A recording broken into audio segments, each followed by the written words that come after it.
All right, Libra, welcome to your weekly Sidereal Astrology forecast for September 21st to the 27th. My name is Athen. So this is, of course, for Sidereal Astrology. For more information on this type of astrology, do check the description down below if you are new to the channel.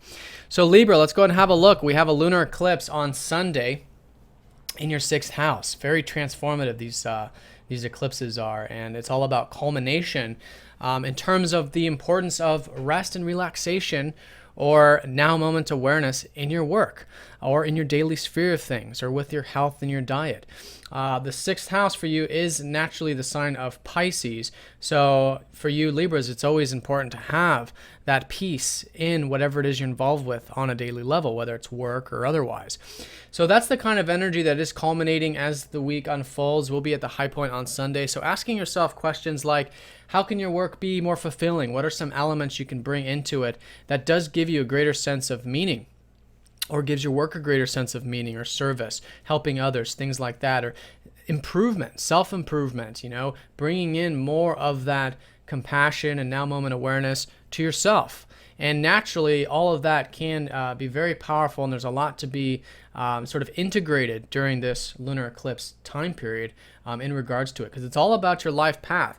Your life path energy has been transiting this 12th house for about the past couple of years, and so there's a lot of support and a lot of guidance for you to take that alone time, to do that meditation or whatever it is for you personally, maybe working behind the scenes. And this is a great full moon to reflect on those types of things, especially from over the past 6 months, and how to apply it into your life to have more of that now moment awareness and just overall, connection to whatever it is you're involved with. So that's going to be the high point of the week. And as the week unfolds, we'll be feeling that hiring of energy, because it is like the full moon energy during this time. So that's at the very end of the week going into next week. Now, as you can see here, there's a lot of transits going on this week. It's pretty much split up into 2 parts. You've got these easier aspects the early part of the week, then shifting into some challenging ones, which I'll talk about. So first of all, Saturn's been sextiling that north node and is going to continue all the way up into the 11th of October. So there's a lot of support for this stuff, and it's all of this discipline and hard work that perhaps you guys have been taking on, or some responsibilities you've been taking on over the past couple of years with Saturn transiting your 1st house.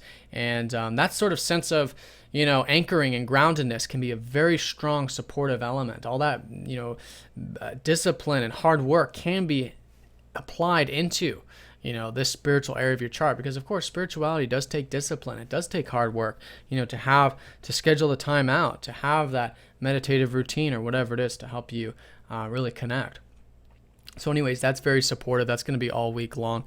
Venus, your ruler, is going to be trining up to Uranus all the way through Thursday. So that's very nice. I think this early part of the week, you guys should be feeling quite inspired. This is actually the 3rd of these aspects of this cycle of Venus. So again, it's in the work sector. There could be more freedom there. Asking yourself how you can have more enjoyment in your daily activities, it can be quite inspiring. In fact, there can be some opportunities here, maybe with friends or organizations, things of that nature, since your ruler is transiting that 11th house, which is everything about group-related things. And I think that's where there's a strong sense of focus. I think while there's a lot of focus on, the subconscious, spirituality, and things like that, there's a lot of focus and a lot of energy and plenty of opportunity, I would say, with Jupiter to continuously expand your horizons of your friends, your network circles, meeting people, joining groups, organizations, things like that. And that's a very positive energy for you this early part of the week. Also, this early part of the week, the sun sextiles up to Saturn. In fact, the sun is going to be going over that north node energy. So as you can see here, there's going to be this conjunction here between the sun and the north node. There's a lot to be learned about our life path this month, and for you in relation to that 12th house. And with Saturn there, it can be a very productive week, actually. Usually the sun is our creations. For you, it is that 11th house, so there's a lot of support actually coming in for anything involving groups or organizations. And I'm learning more about how that 11th house, how those groups and organizations actually apply to your overall life path right now at the moment. There can be a lot to be learned with this kind of transit there. And it's usually, what I mean by learn, it's just through the experiences of it. So then, as you can see here, around Thursday, things start to shift, become more challenging. Mercury squares up to Pluto is one important transit. With all these things you're reflecting on about dream space or behind the scenes, your spirituality, your unconscious mind, whatever it might be, that's squaring up to Pluto, which has been transiting your third house of communications. So here, it's so important for you to just speak the truth, say the truth, but from compassion. And all of that will be a good emphasis for you to see and constructively work on and integrate a lot of these ideas that perhaps you have been uncovering over the past many years about the truth of life and how to convey the truth of life and integrate that into the psyche, into your spiritual philosophy perhaps, or just your spiritual outlook. And I think just taking things slow, especially in regards to, your philosophy. Mercury rules your ninth house also. So your outlook on life is going through this sort of reflection. Your life path is through this reflection. So I think stepping into your power to make change and to see things in a new light can be very constructive. When approached in that way. Now, Mars is going to be squaring up to Saturn this later part of the week. So this is the classic example of 2 steps forward, 1 step back. Slow and steady wins the race. This is all about that Saturn in your first house. So it's important for all of us to see the big picture and to be patient the second half of the week. For you, it's especially relating to the financial matters, material matters, and relationships as well, since Mars rules those parts of your chart.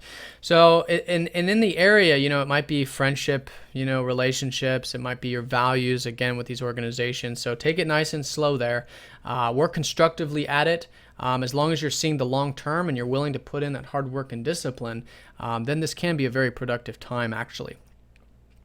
And then, of course, Pluto goes station direct, and so there is this shifting of energy here about the ideas and communication. So being open-minded, like I was saying, and you might actually gain some more insights about the importance of truth, conveying the truth, but in that, grounded and compassionate way, which is Pluto. And usually in the third house, when a planet goes direct, thinking about what you've reflected on during Pluto's retrograde, which was the past 6 months. What have you been learning about communications or thinking and analyzing and that kind of thing, the more grounded, practical energies, all of that starts to move forward for you. It does take a couple weeks, a couple months, but there is shifts taking place there in your mind and in your communication sector. And it's all about stepping into that true, raw truth, which is very powerful. So that's it. And then as we approach that lunar eclipse on Sunday, that energy will be culminating, and I think you'll be more concerned or more aware of the routine stuff if you aren't already, and there's a lot to be reflected on during this time. For you, it's really the meaningfulness about what you're doing on a daily level and how that can be integrated into your overall life path. So Libra, have a great week. Thanks for watching. If you guys have any questions, please let me know, and I'll see you all next time.